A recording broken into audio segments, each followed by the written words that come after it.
Hello, welcome to Below the Line. Today we have a new segment to share with you. We talk to documentary filmmakers. You'll meet one today. It's all coming up next on Below the Line.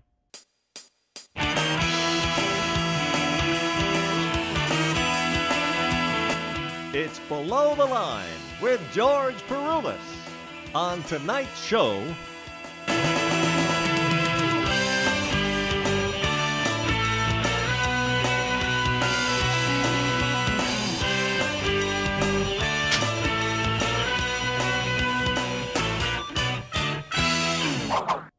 my guest today takes on any challenge and succeeds. Making her first documentary feature is no different. Please welcome April Denee. How are you? Thanks for coming. Good, thank you for having me. Now tell us, what is busking? Busking is street performance. So it's a term that Charlotteans haven't known very much of until lately. We had Buskapalooza, the street performance festival, on May 6th of this year. We had that festival, which introduced people to what busking is. So we had jugglers and musicians and dancers and you name it, they were on the streets in Uptown doing their thing for tips. How did you first learn about this term? Well, I was looking for a short documentary subject. I am a journalist by trade. That's how I make my money for my bills. Documentary does not make money for bills, just in case other just in case other folks would like to get into documentary. It's passion that gets you through a documentary film. But I'm a journalist, and so I was looking for a way to make visual the stories that I wanted to tell to Charlotte and to the surrounding region. So I met a busker. I met him in a bar. He was playing kind of some glass instruments with some wooden number 2 pencils. He's a percussionist, and it sounded great. And it just kind of grew from there because I learned about other buskers in Charlotte, and I also learned of sort of their predicaments and problems of trying to perform on the streets in Charlotte. We have a friendly city, but not necessarily friendly right now to street performance because people don't know what it is. So that's part of the cause of this film and the project in general, is to help people know, you know, these guys are out there, and ladies, we have a few lady buskers, they're out there to entertain, they're out there to hone their crafts and, you know, make a couple of tips, but they're street amenities. They're not, they're artists, but they're not a danger or a threat of any kind. Now your background is writing and teaching. Mm-hmm. How did those skills help you produce a documentary? Well, you have to know how to put a story together, and I like to say that life is just a bunch of found footage. So, and that's basically what you're doing when you write stories, and what I teach in terms of writing stories is you just have to find what you can, and you have to piece together a story that's meaningful and that's digestible, you know, to your audience or to your readership. So documentary is the same thing, except for it's a lot more cumbersome. You have to watch hours of footage over and over and over again. Lots of work. Yes, it is. It's worth it, but it's a lot of work. So how do you go about funding a project like this? You've never done it before, so what were the steps that you did to figure out how to even get started and get this thing going? Well, first off, I used a lot of my own personal savings, my own personal money to get started because, you know, as you were mentioning before, when it's your first film, you know, you don't have a lot to show. You don't have a reel of your former work. So that's what I did, is I funded it, self-funded. And then once I had a trailer, once people knew about the cause, once the project had legs, then I was able to get some grant monies from the Arts and Science Council and NC Arts Council. So I'm very grateful for that. And that led us to private sponsorships, and we also ran an Indiegogo campaign which was successful. So all those things are kind of, for a documentary especially of this type that's community-based, you know, kind of rallying the community to get behind the project and the cause helps to raise funds as well. So how did you go about finding a crew to make this documentary? Now that's a really hard part.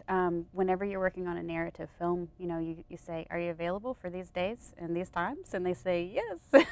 But when you're running a documentary, especially a behavioral one, about street performers, then, you know, they're out there when they can, where they can. You have to bend and flex to their schedules, which are sometimes extremely odd hours. So I'm very fortunate that I had some crew members who were able to come out here and there for night shoots or for something during the day or whatever we needed, but there are very few people who can just come out on a whim who have equipment. So I have all my own equipment, and I shoot most every shoot is just me out there. I think I've had 3 or 4 fully crewed shoots, and when I say full crew, I mean like 4 or 5 people, including myself. So it's been difficult, but it's been successful too. Now talk about paperwork and permits needed to film on the streets. Well, luckily, you know, especially if it's just me or if I have like a very small skeleton crew of maybe 2 or 3 people, we don't take up a lot of space, and it's a public street. So if you're a photographer, if you're a news crew, if you're doing what we do, you can be out on the street without worrying about permits. It's public property, and we're not causing a problem with right-of-way issues with traffic, vehicular or pedestrian. So we don't need the permits unless it's private property. Then we have to worry about permitting if it's a private space that the city regulates or owns, or if it's private property where we need to get a location release. How willing were the performers to be interviewed? Pretty willing, because they're out there already. They're on the street looking for attention. You know, think about it. If you're shy or you don't want people to talk to you, why would you put yourself on a street corner strumming or juggling or whatever causes a lot of attention to be put on you?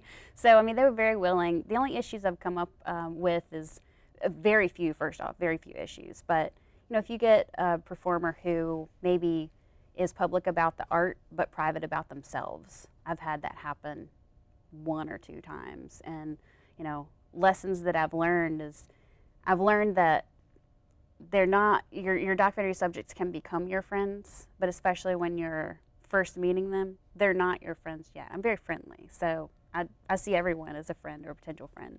But whenever they give you those signals like, oh, you know, I don't like to talk about anything but the art that's in front of me, as a documentarian, you can certainly work on access to that person and work on a rapport relationship, but you should probably take, you know, if you get a couple of cues in a row, take that and run with it and decide that you need to work on access for a different subject. I've learned that. If they don't want to talk, they're not going to talk. Or if they do, you better forget that footage and go ahead and erase it from your hard drive. Because they have to sign a release to be included. What kind of preparation do you do before you go out to shoot? Well, as I was mentioning, it's very much run and gun, meaning that I've got to be able to grab my film pack and get out there. Sometimes I've gotten calls at like 4 o'clock. A busker says, I'm going to be out there at 8. And so I've got to switch all my schedule around for that day, grab my pack, and go. So what I have is my documentary film pack. It's a sling pack that serves as a PA because I can sling it around my front, and it serves as a table for me to change lenses. So I have everything from a double light kit with LEDs. I've got 2 different lenses. I have all my audio equipment in there, including a zoom. So it's got everything, and it's tiny. It even has a tripod in it. It has a tripod that it fully extends, and I use it as a steady cam. So it's got everything. So what was the time frame of researching, pre-production, and production to get this all thing done? In total, it's going to be 2 years, and I've been working on it for the past year and a half. So it's actually, especially considering that I have such a skeleton crew, and mainly it's me doing most of the work. It's a very short time frame to have a documentary, especially a full-length documentary, completed. And you brought the trailer to show us, right? I did. All right, let's take a look at the trailer from Busk. I need some advice. Advice. Nothing? You give me advice. I give you 5 cents.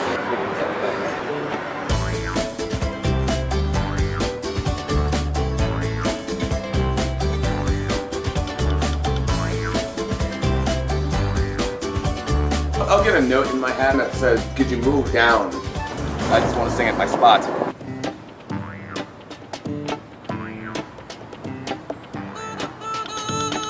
I came out here today to entertain you.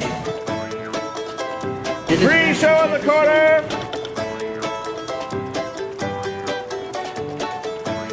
Instead of dwelling upon the day that I don't have a job, I create a job.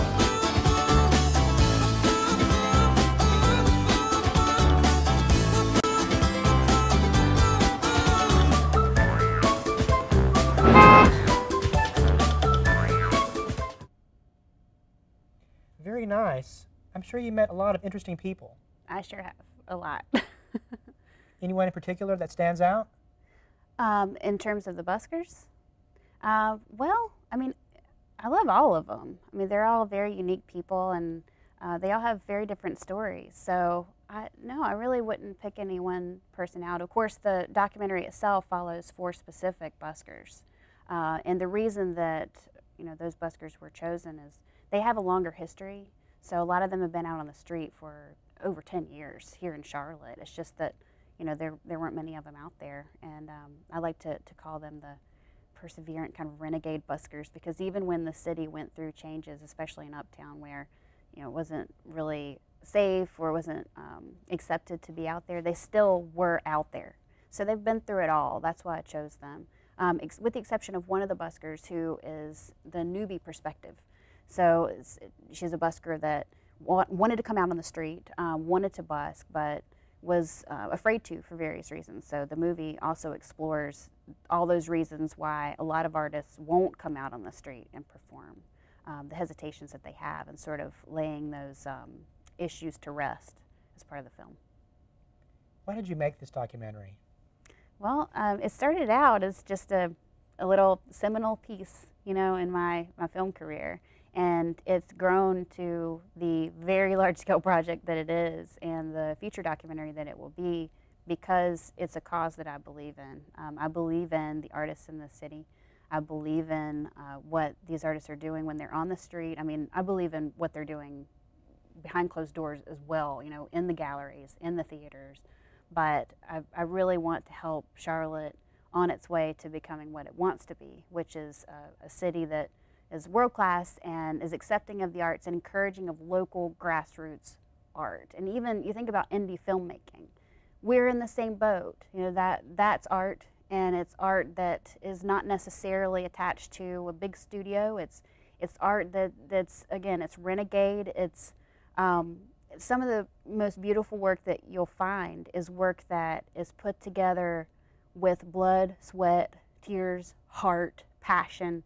Those things that, if you have a big studio budget, let's hope that you have those things. But if you're working on an independent project, whether it's a film or visual art or your own music, if you don't have that budget and you're persevering, it's got those qualities. It has heart and passion. It has to even exist. Very good. Still ahead, April has advice for those of you planning to make your documentary. Stay with us.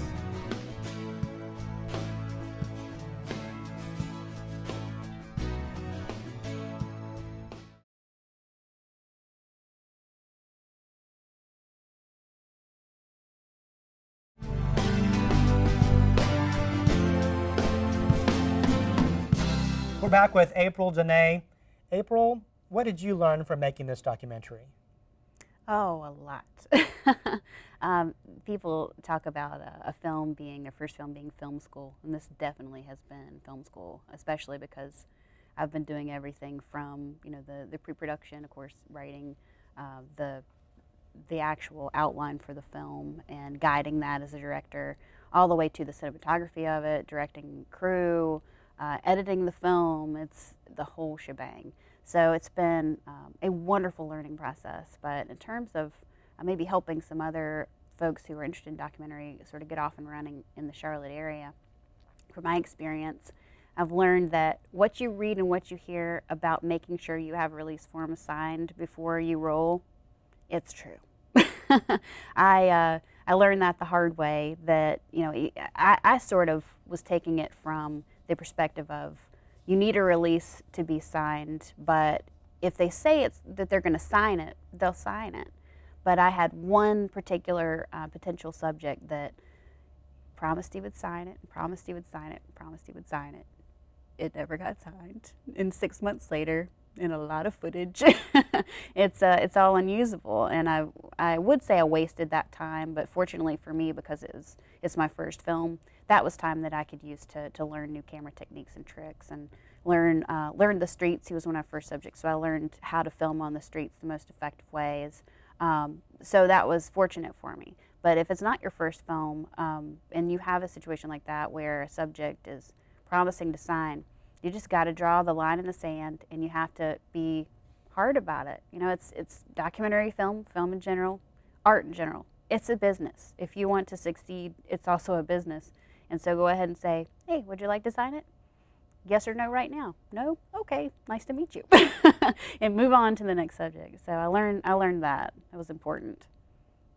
And what do you want your audience to learn from the movie? I hope that what they learn ultimately, not just about busking and artists, but I hope that they learn that when you look at someone, you have these instincts and automatic reactions. You have these split-second judgments that you make. And you know, our world, it helps us exist in our world because we can't sit there and ponder in our busy lives who everyone is truly. But I hope that it helps people to see that when you do have the time to open your eyes and really think about who a person is, that you do that. Because many people walk past buskers on the street. You know, like one busker, I heard someone say, oh, that guy's homeless. He has a huge house, a huge house. I've been there. I will never afford the house that he has. So, and he's not homeless. He's out there for different reasons. And I've heard folks say, you know, oh, that guy looks dangerous. And he's one of the sweetest people that you'll ever meet. So I just hope that people will open their eyes, again, when they're not rushing around, open their eyes and realize that people have more to them than what you think, you see. When will the documentary be completed and released? We're shooting for an end-of-the-year premiere here in Charlotte, so we're very excited about that.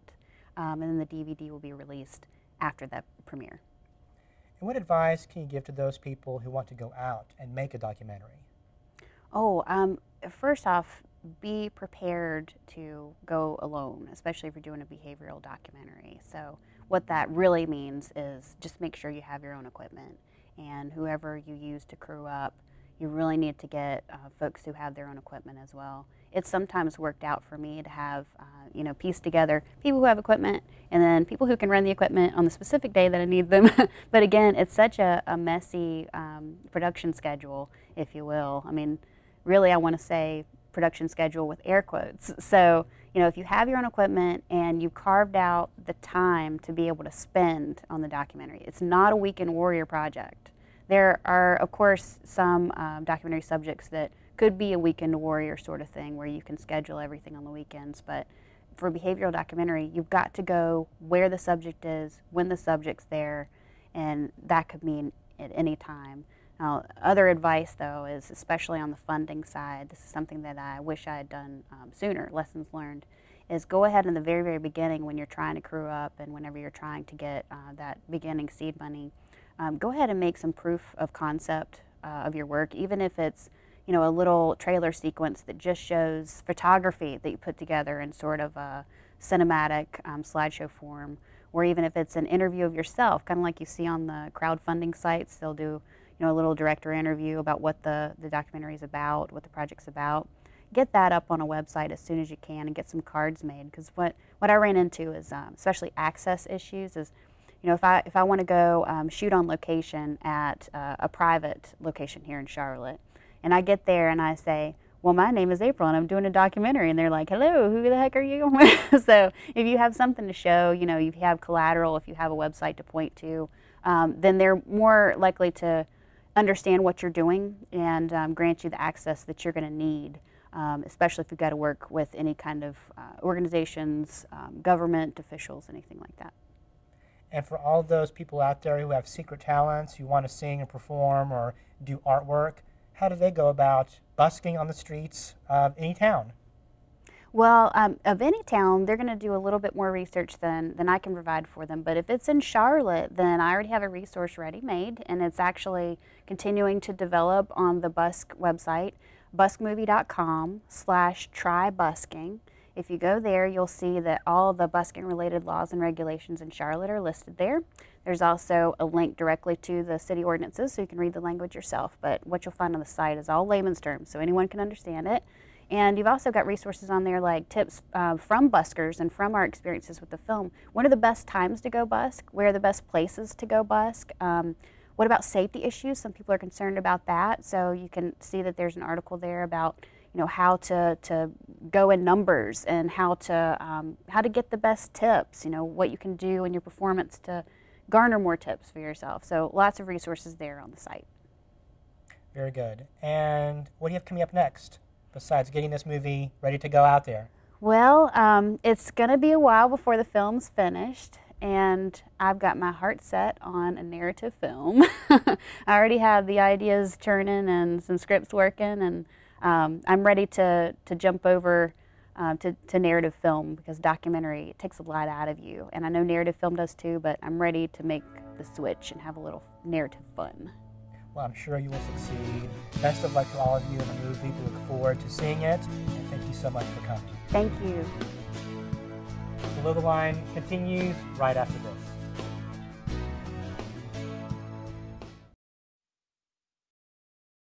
That concludes our show. Thank you for watching. Please feel free to contact us with your questions, comments, or show ideas. The email address is belowtheline21@gmail.com, and join our fan page on Facebook. We'll see you next time.